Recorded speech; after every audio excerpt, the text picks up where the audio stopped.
हम सुअर को भी खाते हैं, हम गाय को भी खाते हैं, हम सांप को भी खाते हैं, हम बिच्छू को भी खाते हैं, हम चींटी को भी खाते हैं, हम मेंढक को भी खाते हैं।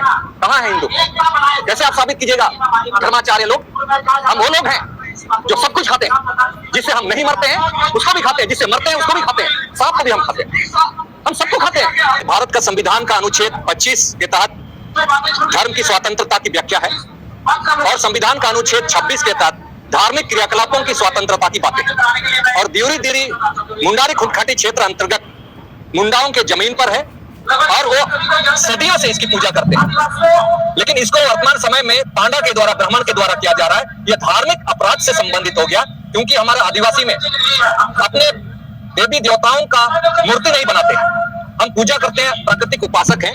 और वर्तमान समय में इसको ट्रस्ट बना करके अनुमंडल पदाधिकारी से लेकर के जितने जो कार्यपालिका पदाधिकारी हैं, ट्रस्ट के मेंबर हैं, इसीलिए विरोध ये हो रहा है कि हमें अपनी धार्मिक स्वतंत्रता, क्रियाकलाप की जो स्वतंत्रता है, उससे हमें बेदखल करने का प्रयास किया जा रहा है। इसीलिए हम इस चीज का विरोध कर रहे हैं। और हमारे इसमें विरोध इसीलिए भी हो रहा है कि दो जो हमारे लोग हैं जो इस धर्म की रक्षा के लिए काम किए थे, उनको अरेस्ट कर लिया गया। हम इस मंच के माध्यम से, आप सबों के इस मंच के माध्यम से प्रशासन पर पूछना चाहते हैं कि आपने देवरी मंदिर ट्रस्ट का निर्माण झारखंड का किस अधिसूचना के तहत आपने गठन किया?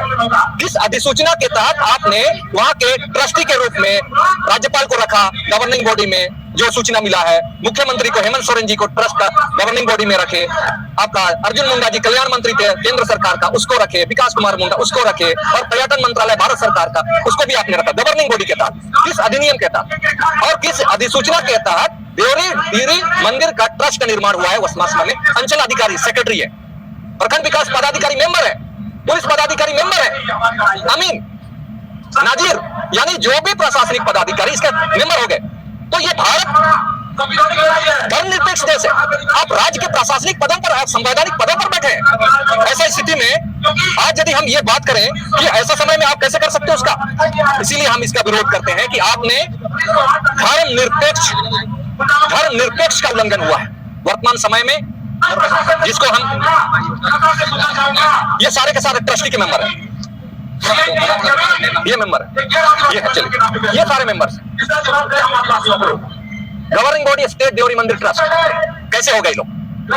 अगर इनको आपको पता लगाना डिलीट होगा तो ट्रस्टी माँ देवरी करके आप सर्च कीजिए इस मोबाइल में, इसमें आप सर्च कीजिए ट्रस्टी माँ देवरी मंदिर, वहां से आपका निकलेगा इन लोगों का नाम। गवर्निंग बॉडी में ये है, ऑफिशियल में ही लोग हैं। वहां बुंडू का अनुमंडल पदाधिकारी एक जज है, एक जज, मंदिर का धर्मनिरपेक्ष देश है, एक मंदिर का स्पेशल कैसे हमें न्याय मिलेगा? उसके बाद में वो है अंचल अधिकारी है, कैसे हो सकता है? ये पहान है, पुजारी है, ये मुखिया है, और देखिए सारे के सारे, ये नाजिर है, ये मुखिया है, ये पंचायत समिति सदस्य है, ये सारे, और ये पुलिस प्रशासनिक पदाधिकारी है। अब संविधान का खुल्लम खुल्ला उल्लंघन झारखंड में, हम इसीलिए इसका विरोध कर रहे हैं। हम तो न्यायिक मंच से जांच करना चाहते हैं, हाईकोर्ट से जांच करने की मांग करते हैं, आपका उच्चतम न्यायालय की मांग करते हैं। यदि आप प्रधानमंत्री और न्यायमूर्ति हमारा जज, उसके बीच में आप यदि आज वायरल हो रहा है, धर्मनिरपेक्षता के विरोध हो रहा है, आपने उल्लंघन किया है, तो यहाँ पर भी झारखंड सरकार में भी धर्मनिरपेक्षता का उल्लंघन हुआ है। प्रशासनिक पदाधिकारी मुख्यमंत्री होते हुए इन्होंने एक पर्टिकुलर, एक हिंदू धर्म से संबंधित अपना वोट के लिए दिखाना चाहता है कि मैं हिंदुओं का समर्थक हूं, मुझे वोट दीजिए। इसलिए उन्होंने, अगर ये लोग सच्चाई नहीं है तो इन्होंने क्यों विरोध नहीं किया? इस मोबाइल में मंच में आपका ट्रस्टी माँ देवरी में यदि अपलोड हुआ है, यदि इसको कुछ कहना है इन लोगों को, तो क्यों ने उनको अपलोड करने से नहीं हटाया है? मेरा प्रश्न यही है कि आप यदि ये गलत है तो आप लोगों ने इस मोबाइल के माध्यम से पूरा दुनिया को दिखा रहे हैं, पूरा झारखंड को दिखा रहे हैं कि हम लोग देवरी मंदिर गवर्निंग बॉडी के मेंबर हैं, हम ऑफिशियल रूप में दिखाना चाहते हैं कि हम लोग आपका समर्थक है, मुझे पदोन्नति कर दो, मुझे विधायक बना दो, मुझे सांसद बना दो, मंत्री बना दो। तो आम जनता क्या करेगा? डरेगा नहीं। आज यदि यहाँ पर राज्यपाल रहेंगे, मुख्यमंत्री ट्रस्ट का गवर्निंग होगा, आपका अर्जुन मुंडा जी रहेंगे, और जितने जो प्रशासनिक पदाधिकारी न्याय में बैठे रहेंगे, वो लोग यदि मेंबर होंगे तो आम जनता कैसे लड़ेगा? कैसे डरेगा नहीं? इसीलिए हम चाहते हैं कि आप लोग इसको रोकिए। आपकी बात है,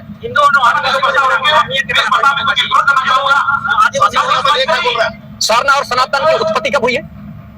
अगर सरना सनातन हिंदू यदि बोलता है तो आर्य लोग कौन है? हिंदुओं की उत्पत्ति आर्यों के समय से है, तो आर्यों ने कभी मूर्ति का पूजा कहा है? वहाँ अवशेष है। आज मोहनजोदड़ो में हड़प्पा संस्कृति में जो भी अवशेष मिल रहा है, वहाँ जो वैदिक सभ्यता के रूप में पनपा था, कहाँ पर लिखा हुआ है मूर्ति था?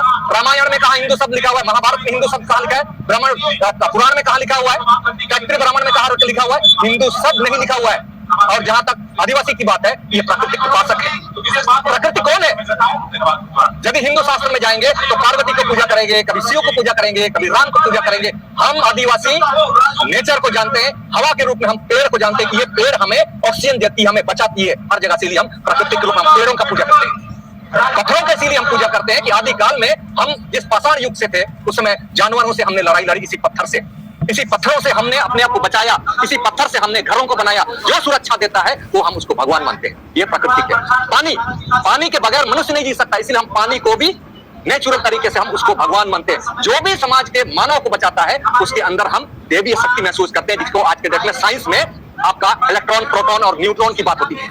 ये हम उस चीज को, हमारे पूर्वज इस चीज को जानता है। हम किसी भी स्थिति में धर्म के मामले में सनातन और शरणागत जो बातें कर रही है, आज की उत्पत्ति है, प्राचीन काल की नहीं है। हम आदिकाल से अपने पूर्वजों को इसीलिए कहीं पर भी पूजा करते हैं तो मूर्ति नहीं रहता है, हमारी मूर्ति नहीं रहेगी, क्योंकि जल शक्ति का हम पूजा करते हैं, हवा शक्ति का पूजा करते हैं, अग्नि शक्ति का पूजा करते हैं, सिंहों का पूजा करते हैं। इसीलिए हम हिंदू या सनातन के रूप में हम नहीं है। यदि वैसा कहता है, हम सुअर को भी खाते हैं, हम गाय को भी खाते हैं, हम सांप को भी खाते हैं, हम बिच्छू को भी खाते हैं, हम चींटी को भी खाते हैं, हम मेंढक को भी खाते हैं। कहाँ है हिंदू? कैसे आप साबित कीजिएगा? धर्माचार्य लोग, हम वो लोग हैं जो सब कुछ खाते हैं। जिससे हम नहीं मरते हैं उसको भी खाते हैं, जिससे मरते हैं उसको भी खाते हैं, सांप को भी हम खाते हैं, हम सबको खाते हैं। कैसे आप बोलिएगा? संविधान की उपबंध ये कहता है कि आपको देश में शासन तंत्र संविधान के उपबंधों के अनुसार करना है। वर्तमान समय में जो विधायक है, सांसद है, जो भी मंत्री है, मैं यहाँ के माध्यम से पूछना चाहेंगे झारखंड सरकार से, इन 22 साल 24 साल में आपकी जिम्मेदारी है संविधान के अनुसार। संविधान के 7वीं अनुसूची राज्य सूची में स्टेट गवर्नमेंट की जरूरत होती है कि कानून बना के दे। समर्पित सूची में 47 सब्जेक्ट है जिसमें कानून बना के दे। तो मैं झारखंड मुक्ति मोर्चा, भारतीय जनता पार्टी, जो तमाम जो यहाँ के लोग थे, मैं पूछना चाहता हूँ कि पिछले 24 साल में आपने आदिवासी, मूलवासी, दलित, पिछड़े समाज, जो भी लोग हैं, कितने कानून बना के दिए? कहाँ है कानून? ये लोग योजना बनाते हैं, योजना बनाने से समाज का विकास नहीं होता। खनिज एक्ट कहाँ है? माइनिंग एक्ट कहाँ है? बालू खनन एक्ट कहाँ है? कृषि एक्ट कहाँ है? शिक्षा एक्ट कहाँ है, जिसमें हमको रोजगार मिलता? हमें नहीं मिल रहा है, इसीलिए इसका हम विरोध कर रहे हैं। इसीलिए भी हम विरोध कर रहे हैं कि वर्तमान समय में ये झारखंड सरकार है, मुख्यमंत्री ये है, आज ये क्या करती है? भारतीय जनता पार्टी को जल जंगल जमीन लुटेरा कह करके उसको बदनाम करेगी और अपने सत्ता पर बैठेगी, सत्ता पर बैठेगी। गोड्डा का मामला देख लीजिए, गोड्डा का मामला में अडानी को मिला, लेकिन झारखंड मुक्ति मोर्चा ने विरोध किया, सत्ता पर पाया। लेकिन देवरी, डुमरी, देवरी छपरा में देवरी फील्ड फायरिंग रेंज 2022 में अगला 20 साल के लिए उसने अधिसूचित घोषित कर दिया, देवरी फील्ड फायरिंग रेंज। लेकिन यहाँ पर कहाँ है? वर्तमान समय में आपका चाईबासा, वहां पर रूंटा माइंस है, रूंटा माइंस में जमीन को अधिग्रहण कराया चंपा सोरेन ने। कहां पर? वहां भारतीय जनता पार्टी सामने नहीं है, दोनों का साठगांठ है। तुम काम करो, जल जंगल जमीन का नारा दो, मैं हिंदुत्व का नारा दूंगा, मुझे आदिवासी नहीं वोट देगा। तुम जल जंगल जमीन का नारा दो, तुमको वोट देगा, दोनों मिलकर के साथ सत्ता पर बैठेंगे, दोनों हम बैठेंगे और दोनों लूटेंगे, मिलकर लूटेंगे। ये है रीजन।